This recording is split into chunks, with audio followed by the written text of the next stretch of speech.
Finance Future Talks. I'm your host Damian, and today we are talking about e-money. Here are our special guests, Atika and Hilka. Welcome to the show. Hi Damian, hi everyone. I'm really glad to be here.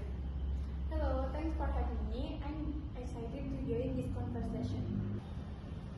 Let's jump right in. Atika, what do you think the biggest benefit of using e-money?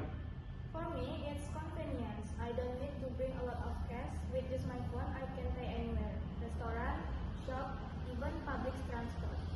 That's a great point. How about you, Hilka? I say speed. E-money makes transactions so fast. I don't have to wait for change, and it's perfect when I'm in a rush. Absolutely. Not so people still worry about safety. What do you think? Honestly, I feel it's safer than carrying cash. If I lose my money physical, it's gone forever. But if I lose my e-wallet or card, I can log it right away.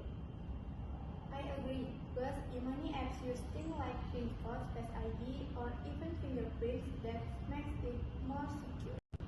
Good points. Another benefit I see is financial tracking. With e-money, you can check where your money goes. Yes, that helps a lot. Sometimes I'm shocked when I realize how much I spend on online shopping.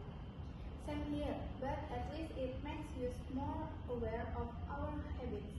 And don't forget the rewards, cashback and discount are always nice. Exactly. So if we're sum up convenience, speed, safety, financial tracking and rewards, pretty impressive, right? Definitely, it makes life easier and smarter. Totally agree, as long as people use it wisely, money is the future. Well, that's all for today's episode. Thank you for Atika and Hilka for sharing insight. My pleasure, thanks for inviting me. Yes, thank you. It was a great talk. And to our listener, thank you for joining Future Finance Talks. Don't forget to subscribe and stay tuned for our next episode. Until then, keep smart and stay cashless. Goodbye!